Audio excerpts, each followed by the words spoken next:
ഫെബ്രുവരി മാസത്തിലെ അതേ നമുക്ക് 1 രൂപ ചെലവില്ലാതെ അടിപൊളി കൃഷി രീതിയാണ് നമ്മൾ പറയുന്നത്. ഇതേ ചിരട്ടയിൽ പോലും നമുക്ക് കൃഷി ചെയ്യാൻ പറ്റൂ അല്ലെ. അതുപോലെ ദേ കണ്ടോ, നമുക്ക് സ്ഥലമില്ലാത്തവർക്ക് പോലും ദേ ഇങ്ങനെ നമുക്ക് ചെയ്യാം. കണ്ടോ അതേ, ഇതില് നമ്മൾ വെച്ചിട്ട് യാതൊരു കനൂലോ ഒന്നുമില്ല. ഇത് എവിടെ വേണമെന്നുണ്ടെങ്കിൽ നമുക്ക് തൂക്കിയിടാം. നമ്മളൊരു അഴ ഉണ്ടായാൽ മതി, അവിടെ നമുക്ക് ഇങ്ങനെ തൂക്കിയിട്ട് കൊണ്ട് എല്ലാ തരം കൃഷികളും ചെയ്യാൻ പറ്റും. അപ്പൊ ഇതെങ്ങനെയാണ് എന്താന്നുള്ള കാര്യങ്ങളൊക്കെ ഉൾപ്പെടുത്തിയിട്ടുള്ള വീഡിയോ ആണ്. നമുക്ക് നേരെ തന്നെ വീഡിയോയിലോട്ട് പോവാം.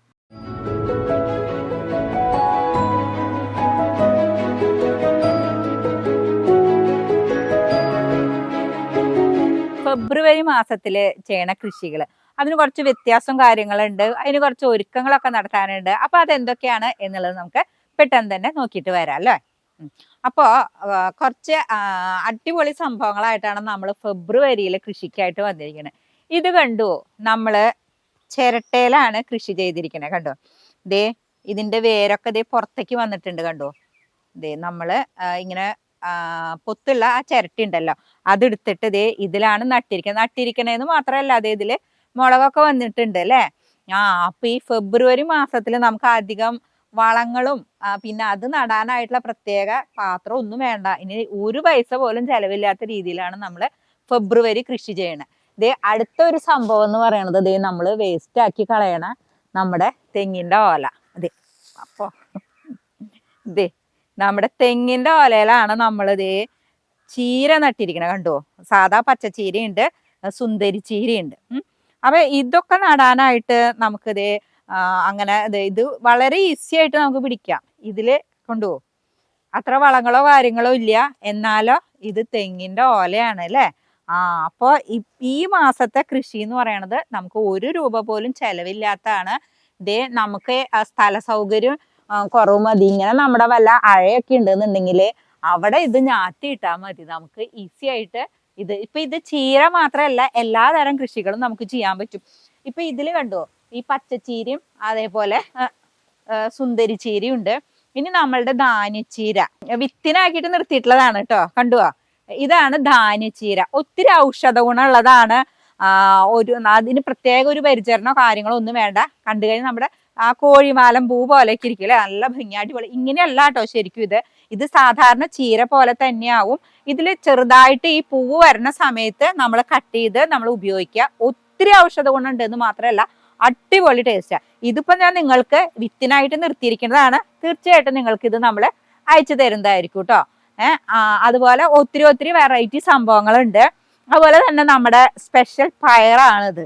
ഇതുവരെ നിങ്ങൾ പലരും കണ്ടിട്ടുണ്ടാവും. അതായത് സാധാ പയറിൽ നിന്നും വ്യത്യാസമായിട്ട് നല്ല വീതിയുള്ള ഒരു തരം പയറില്ലേ, അങ്ങനത്തെ ഒരു പയറാണ് കേട്ടോ. ഇത് അത്യാവശ്യം നല്ല രീതിക്ക് തന്നെ നമുക്ക് വന്നിട്ടുണ്ട്. അപ്പൊ ഈ സമയത്ത് നമുക്ക് പയറൊക്കെ നട്ടുപിടിക്കാൻ വളരെ നല്ലതാണ്. അപ്പൊ എല്ലാ തരം പയറുകളും നട്ടുപിടിപ്പിക്കാൻ പറ്റിയ സമയമാണ്. പക്ഷെ അമരപ്പയറൊന്നും ഇപ്പൊ ഒരിക്കലും ചെയ്യരുത്. ഈ സമയത്ത് നമുക്ക് വിളവെടുപ്പ് നടത്തേണ്ടതാണ്. അമരപ്പയർ ഒരു കാരണവശാലും ആക്കരുത്. സാധാ പയറ് മാത്രമാണ് നമ്മളിപ്പൊ നട്ടുപിടിപ്പിക്കുക. അപ്പൊ ഇത് ഒരു തരം ചതുരപ്പയറാണ്, നല്ല വീതിയുള്ളത്. അപ്പൊ അത് ഇപ്പൊ അത്യാവശ്യം നല്ല രീതിക്ക് തന്നെ നിൽക്കണം. ഉണ്ടായി കഴിഞ്ഞാല് നമ്മൾ ഇതിന്റെ വിത്തൊക്കെ നിങ്ങൾക്ക് അയച്ചു തരുന്നതായിരിക്കും കേട്ടോ. അപ്പൊ ഈ പ്രാവശ്യം, അതായത് ഈ മാസം നമുക്ക് എല്ലാ തരം ചീരയും നടാൻ പറ്റും.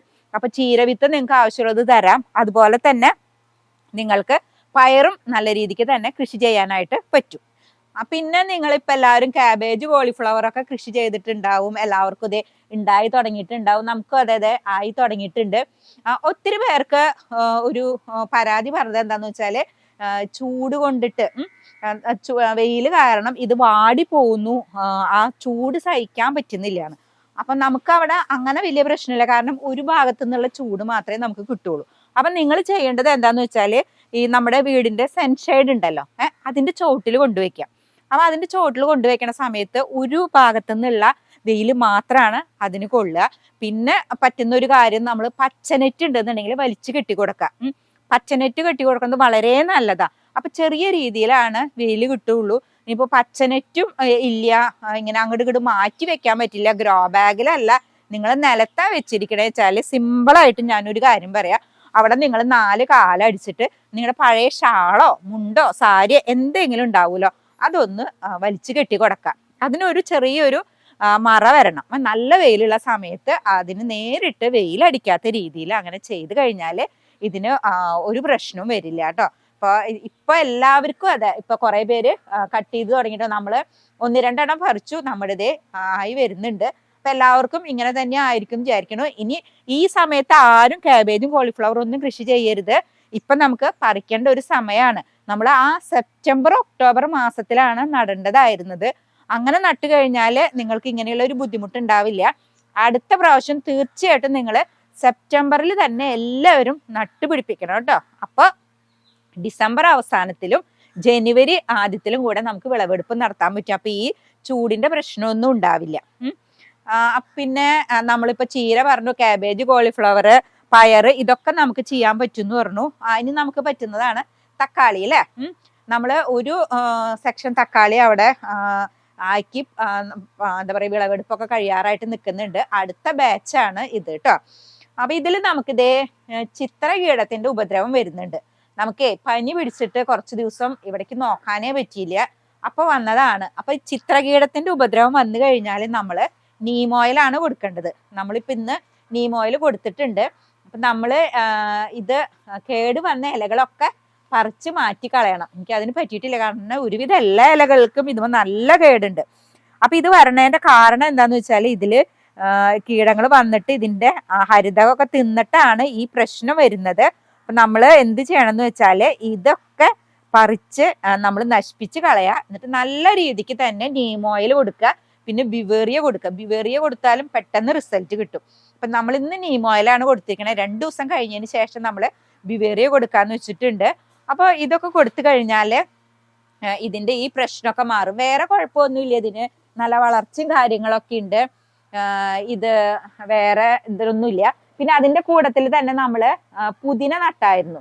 ഇതേ പുതിനയൊക്കെ നല്ല രീതിക്ക് തന്നെ പിടിച്ചിട്ടുണ്ട് കേട്ടോ. നമുക്ക് പുതിന ഒരു ചെറിയ പുതിനയൊക്കെ ആയിരുന്നു നമ്മൾ നട്ടത്, പക്ഷെ കണ്ടുവോ നല്ല രീതിക്ക് തന്നെ പുതിനയൊക്കെ പിടിച്ചിട്ടുണ്ട്. അപ്പൊ പുതിന പിടിക്കുന്നത് മൂലം കീടബാധ വരില്ല. ഇതല്ലാതെ വേറെ കീടങ്ങളുടെ ശല്യമോ കാര്യങ്ങളോ ഒന്നുമില്ല. പിന്നെ ഒച്ചു വരില്ല. അപ്പൊ അതൊക്കെ വരാതിരിക്കാനായിട്ട് നമ്മൾ പുതിന നട്ടുപിടിപ്പിക്കുന്നത് വളരെ നല്ലതാ. ഇപ്പൊ ഇതേ മുളക് തൈയിലും അതെ നമ്മളിതേ പുതിന വെച്ചായിരുന്നു. കണ്ടോ, ഒരു ചെറിയൊരു തണ്ടാണ് വെച്ചിട്ടുണ്ടായിരുന്നു. കുഞ്ഞൊരു തണ്ട് വെച്ചത് ഇതേ ഇത്രയും നല്ല രീതിക്ക്. അപ്പൊ അതിന് വേറെ പരിചരണോ കാര്യങ്ങളോ ഒന്നും വേണ്ട. ഈ മുളകിന് കൊടുക്കുന്ന ആ വെള്ളവും വളവും ഒക്കെ മതി. അപ്പൊ അതിന്റെ കൂടെ പുതിനയും വരും, മുളകും വരും അല്ലെ. അപ്പൊ നമുക്ക് ഈ ഒരു സമയത്ത് നല്ല രീതിക്ക് തന്നെ മുളകൊക്കെ അത് നമ്മൾ ഒരു പടവ് മുളകൊക്കെ പറിച്ചു കഴിഞ്ഞതാണ്. പറിച്ചു കഴിഞ്ഞതിന് ശേഷം നമ്മൾ പറിച്ചു കഴിഞ്ഞാൽ ആ തലപ്പൊക്കെ ഒന്ന് നുള്ളി നമ്മൾ വളങ്ങളൊക്കെ ഒന്ന് ഇട്ട് കൊടുത്ത് നമ്മൾ ഒന്ന് സ്പ്രേ ചെയ്ത് ബോറോണൊക്കെ ഒന്ന് സ്പ്രേ ചെയ്ത് കൊടുത്താൽ വീണ്ടും നല്ല രീതിക്ക് തന്നെ പൂക്കളൊക്കെ ഉണ്ടായിട്ടുണ്ട്. നമ്മൾ ബോറോണും എപ്സം സോൾട്ടും നമ്മൾ ഇടവിട്ട് കൊടുക്കുകയാണെന്നുണ്ടെങ്കിൽ പെട്ടെന്ന് തന്നെ ഇത് പൂത്ത് കായ്ക്കും കേട്ടോ. അപ്പോൾ നമുക്ക് ഇപ്പോൾ ഹ്രസ്വകാല വിളയാണ് മുളക് എന്ന് വിചാരിക്കേണ്ട. നമ്മൾ ഇങ്ങനെയൊക്കെ ചെയ്ത് കഴിഞ്ഞാൽ അതൊരു ദീർഘകാല വിളയായിട്ട് മാറാനായിട്ട് പറ്റും. അപ്പൊ ഈ ഒരു സമയത്ത് നമുക്ക് മുളകും കൃഷി ചെയ്യാം, അതിൻ്റെ കൂടെ പുതിന ചെയ്യാം, തക്കാളി ചെയ്യാം, അതിൻ്റെ അടിയിലായിട്ടും നമുക്ക് പുതിന ചെയ്യാനായിട്ട് പറ്റും. ഇനി നമ്മൾ മല്ലി കൃഷിയും കൂടെ ഒന്ന് ചെയ്ത് കറക്റ്റ് ആക്കണം എന്ന് വെച്ചിട്ടുണ്ട്. അപ്പോൾ അത് നമ്മൾ പാകിയാക്കിയിട്ടുണ്ട്. അത് കറക്റ്റ് ആവുന്ന സമയത്ത് നമ്മൾ എങ്ങനെയാണ് ചെയ്തത് എന്നുള്ളത് വിശദമായിട്ട് കാണിക്കാം കേട്ടോ. പിന്നെ നമുക്ക് ഞാൻ പറഞ്ഞു അമര ഇപ്പൊ ചെയ്യാൻ പറ്റില്ല, ബാക്കിയുള്ള എല്ലാതും ഒരുവിധം ചെയ്യാൻ പറ്റുന്നതാണ്. അപ്പോൾ നമ്മള് അമര ഒഴികെ ബാക്കി എല്ലാം നമുക്ക് പിന്നെ എടുത്തു പറയേണ്ട ഒരു കാര്യം എന്ന് പറയണത് ഇതേ നമ്മളിപ്പോ കരിയിലൊക്കെ കളക്ട് ചെയ്യണം കേട്ടോ. അതിപ്പോ നമുക്ക് നിറയെ കരിയില കിട്ടും അല്ലേ. അപ്പൊ നമ്മൾ അതൊക്കെ ഇതേപ്പോ കളക്ട് ചെയ്യണം. നമ്മളിതിപ്പോ 2-3 ചാക്കില് കരിയിലൊക്കെ ആക്കി വെച്ചിട്ടുണ്ട്. അപ്പൊ കരിയിലൊക്കെ നമ്മൾ കളക്ട് ചെയ്യണം. കാരണം നമുക്കിപ്പോ ചേനയൊക്കെ കുംഭമാസത്തിലാണ് നമ്മൾ ചേന നടേണ്ടത്. അപ്പൊ ചേന നടുമ്പോൾ അതിന് നല്ല വിളവെടുപ്പ് നടത്തണമെങ്കിൽ കരിയില അത്യാവശ്യമാണ്. അതുപോലെ കരിയില കമ്പോസ്റ്റ് ഉണ്ടാക്കാനും നമുക്ക് കരിയില വേണം.